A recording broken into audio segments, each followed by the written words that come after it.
Hello, everyone. Welcome back to another episode of Dark Rhino Security Confidential. I'm your host today, Rory Meikle, and today's guest is Mike Rice. Mike is a retired Navy SEAL officer who started out his military career as an enlisted Marine Corps infantryman. Mike, thanks for joining us. Hey, Rory, thanks for having me, man. Absolutely. So your background in the military, your time in, is definitely unique and interesting. Can you kind of shed some light on that for us? Yeah, thanks. I definitely had, I think, a slightly different career path than most. I did start, as you mentioned, I started off in the Marine Corps. I enlisted back in 1991, right after I graduated from high school, and went to the Marine Corps infantry, was there for about 4 years. And then I took a selection course, passed a selection course, and went over to First Force Recon Company. So First Force Recon back in the mid-'90s was the Marine Corps Special Operations Unit. And I was with them for about another 4 years. And then the Marine Corps decided to send me to college to become an officer.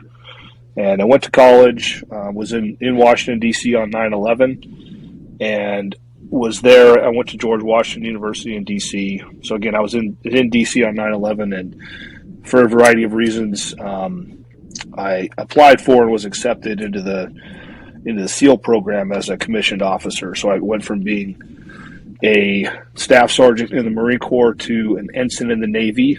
Felt like a demotion. I became an ensign in the Navy, and went to BUDS. Went to BUDS as an officer, and graduated from Class 243, and went to SEAL Team 1. So that was my first SEAL team, and I spent all of my career on the West Coast. So SEAL Team 1 for multiple deployments, and then SEAL Team 3.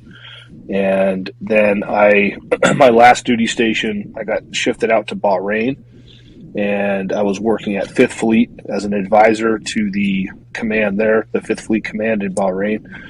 And I finished out my time in the military there. I retired from active duty in 2015, and then I took a job down in Abu Dhabi and worked for UAE Special Operations, and we'll talk about them for some times here in this talk today. Interesting group there. They're trying to build up really a nascent special operations capability, and so I worked for them for about 3 years, and advised and assisted some of their military operations in the MENA region, the Middle East North Africa region, and mentored some of their like 05 and below officers on special operations officer kind of stuff. And then I left there in 2018 and came back to the States, and have been in the private sector ever since. So, Wow, yeah, that's an awesome story. I mean, for any person in the military, let alone special forces, not to be in just one but two highly selective, highly competitive branches. Yeah, I guess I was too dumb to quit. So, and you know what it really did, Rory, is and I always say this because for me it's really true. I was always surrounded by guys who were better than me, and it made me like the best version of me that I could be, and it was very humbling, and I was definitely surrounded by some very heroic and incredible guys, and very, very blessed in my career. Right. So what motivated you or made you want to change from being in the Marine, the recon community, then going and shifting to the SEAL teams? Right. So it basically came down to this. When I made the decision, this was, like I said, right after 9/11. MARSOC had not been stood up at the time. So my experience at First Force Recon, while I was working with fantastic guys, some of my best friends, in my life are still from that period of time that I was at First Force Recon Company. Love those guys. Tons of respect for Marines, the Marine Corps, and the Marine Recon community. Definitely had a huge impact on my life. But at the time, they were not part of SOCOM.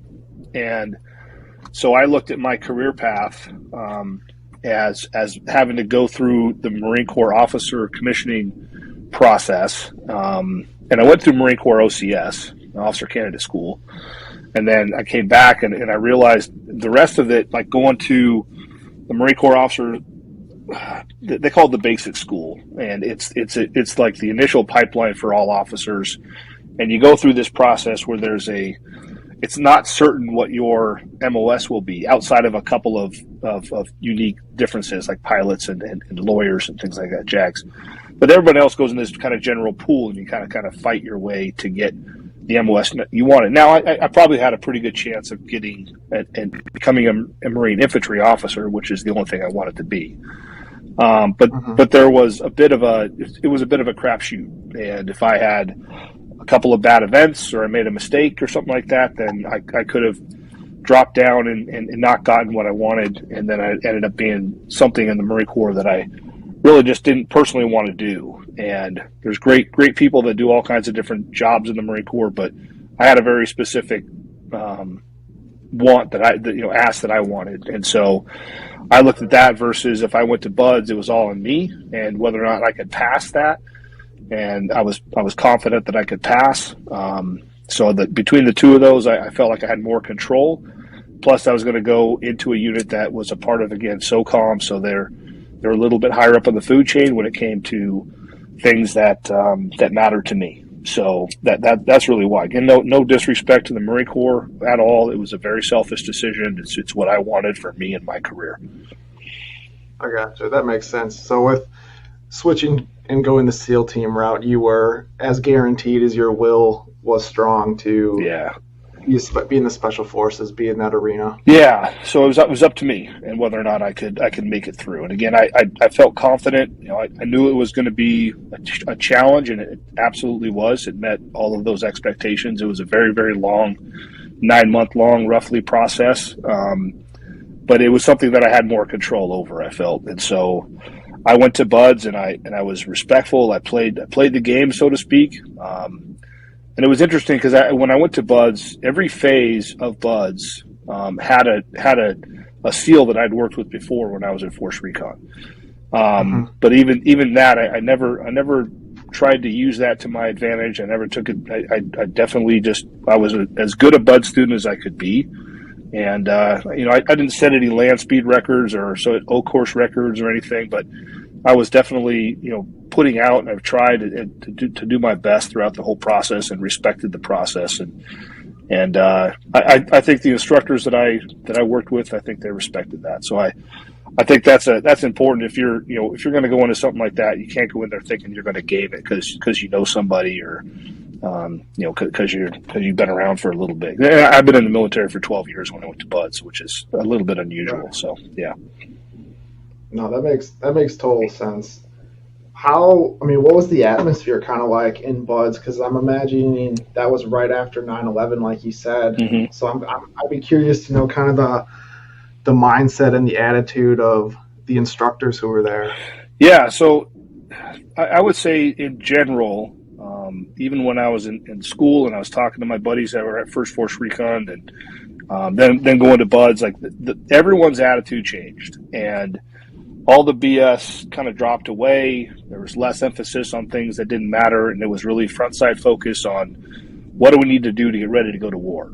And we all knew we were going to war, and our instructor cadre, I think rightly so, looked at it even not that there was any slack before, but whatever slack there was gone, because it was like, okay, I might be in a platoon with this guy in a year from now. And that's how they looked at us, rightly so, again. So it really stripped away, any other sort of fluff. And it doesn't matter if the guy's going to, be the triathlon god of the SEAL team. Is he have the character traits that we're looking for? All the things that the intangibles.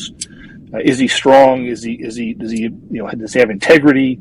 Does he have the things that make him a good teammate? Those kinds of criteria, I think, really were sharpened because we're looking at, I might be in a platoon in Iraq with this guy in a short period of time, and do I want him next to me? Those are the kind of, I think, the attitude that shifted is there wasn't any doubt if we were going to go to war or not. We all knew we were. It's just who was going to make it. So, right. No, that makes total sense. It definitely became more of a real conversation with the people who were there that you were going to be in combat, you were going to be Yeah.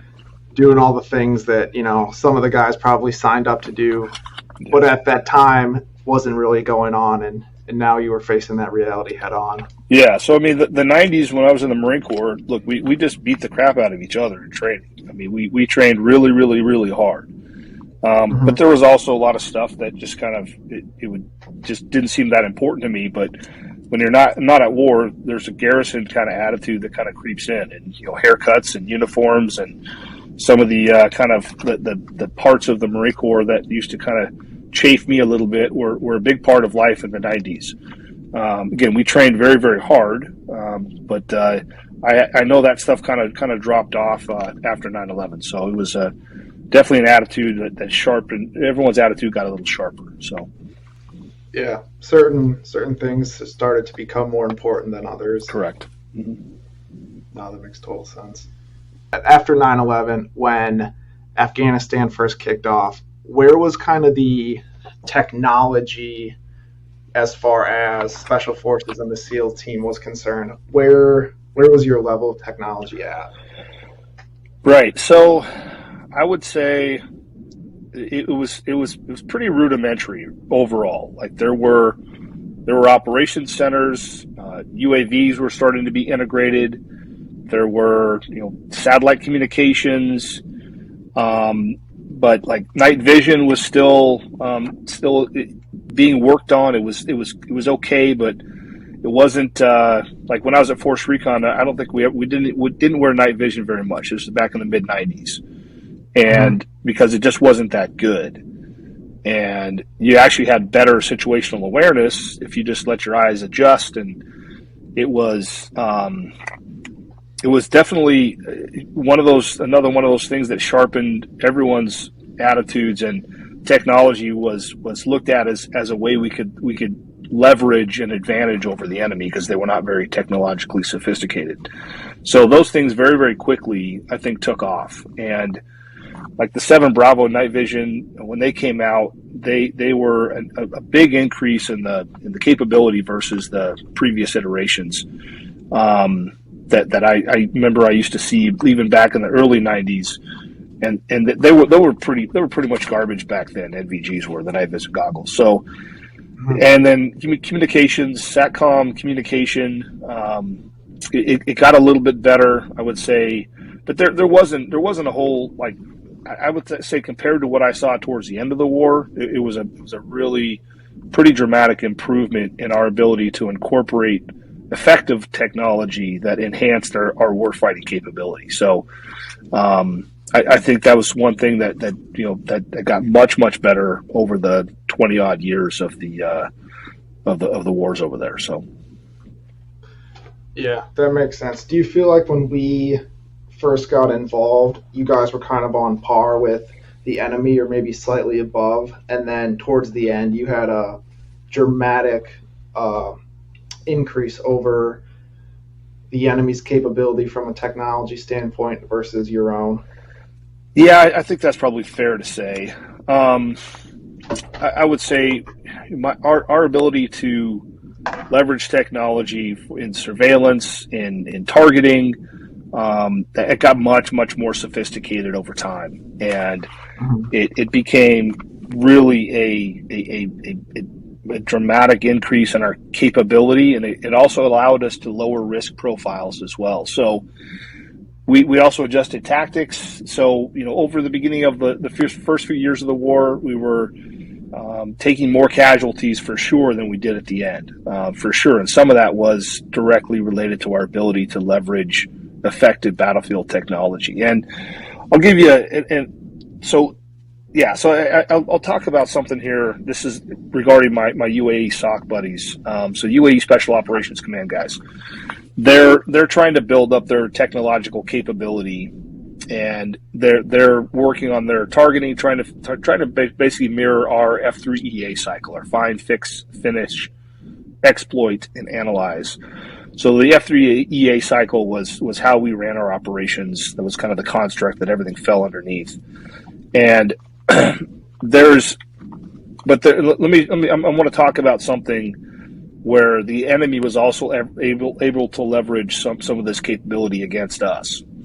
So when I first went to work for the SOC guys in mid 2015, shortly after that, a few months after that, they suffered. It was the largest single loss of life in their history as a nation. Their military that their military suffered, and about I think it was a little over 50. They stopped publishing numbers when they hit 50.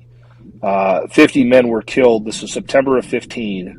Were killed in a rocket attack on a munitions depot.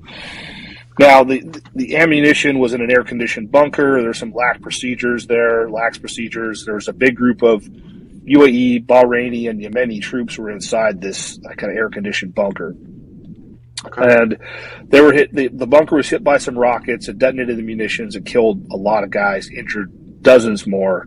It was a big tragedy. But we ended up finding out the way that the Iranian-backed Yemeni militia were able to target them was through social media posts. And the soldiers there, both the Bahrainis, the Emiratis, were sending pictures back home and had locational metadata embedded in the pictures. Mm-hmm. And that's how they were able to figure out exactly where they were, and they targeted them.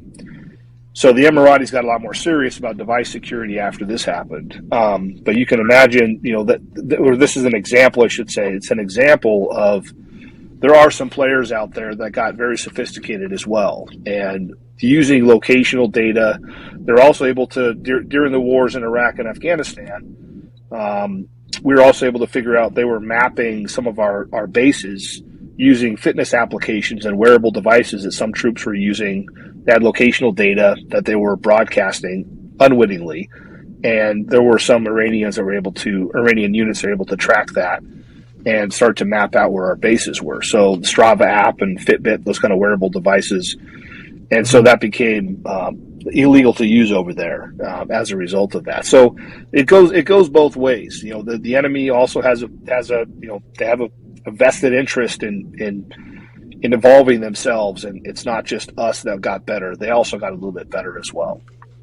Yeah, and I'd argue definitely a little bit more creative there, maybe thinking outside the box more so than we were as far as the repercussions of these technologies. So here's another question for you then.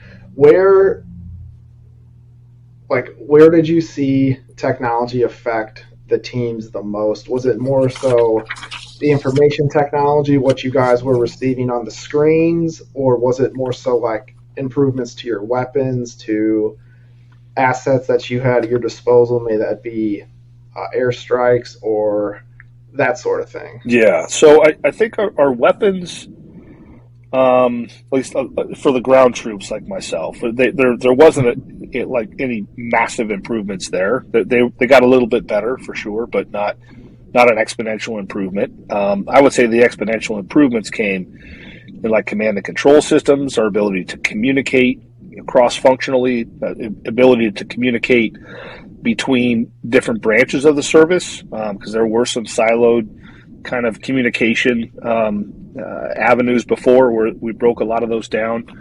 Our operations centers became much more joint. And the use of UAVs in particular was really a game changer, because we could fly Predators overhead for 12 plus hours at a time depending on weather, and we could run multiple lines of ISR, so we could run basically 24/7 surveillance on targets. And we were able to also start to leverage different technology to gather information about the enemy in ways that we never could before. And so our ability to become more accurate in our targeting, instead of having to go out there and just stomp around the woods or stomp around the dirt for days at a time, we could in some instances know exactly what house inside of a village, even sometimes the side of the house, so we could figure out the room that the person we were going after, wherever this guy was at. So we became more accurate. Interestingly enough, I think that saved lives on both sides. So we were able to save a lot of American lives and coalition lives, and we also were able to save a lot of innocent people from being hurt over there by becoming more accurate in our targeting. And that was the UAV technology, I think, was one of the biggest. We also had the capability to broadcast signals where our commanders back in the operations centers could see what was going on as well. So that sort of situational awareness, and the good commanders, that they were able to really leverage that to support troops on the ground and have a better understanding of what was going on. It's not perfect, though. I will say, I'll add this as well to the UAV, the whole ISR, because some of the manned platforms as well experienced this, because I actually flew in a couple of them just to see what it was like, the manned platforms. And you're looking through, it's not this bad, but it's essentially like a soda straw or some sort of tube. You're looking down and you're looking at things from a different, like a straight down angle or from a side angle.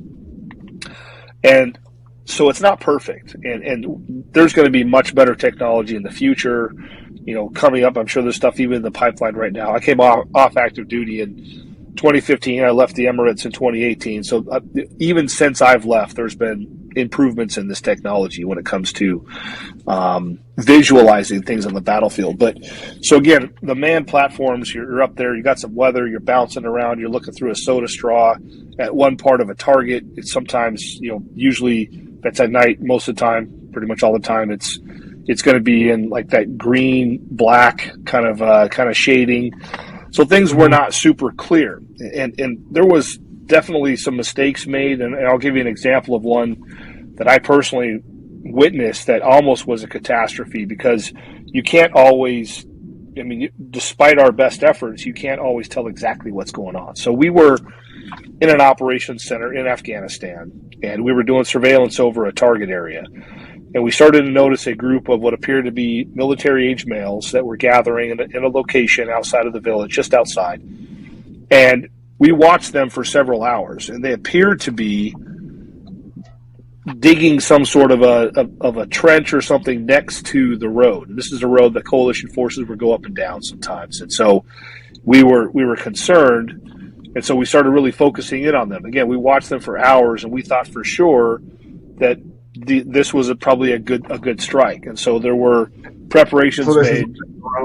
You're watching with a drone flying overhead? Yes, we're watching with a drone. So we're watching the target through the drone back in the operations center. So it's bouncing off of the drone coming back to us.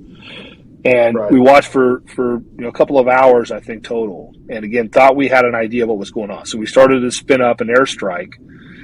And then at almost the last minute, the senior enlisted, the Master Chief there, he's like, something about it just didn't sit right with him. So we took another look at it. We're like, all right, you know what? Let's go in on the ground. We're going to take a bit of a risk here. So I'm risking U.S. troops to do this.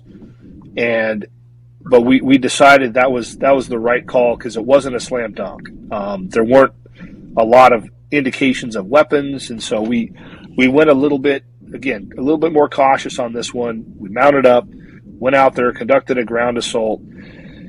Thank God we did, because it turned out to be just a bunch of young boys, kids essentially, out there playing soccer. And they were digging this goalpost to try to get their soccer goalpost installed so they could play soccer on this big field.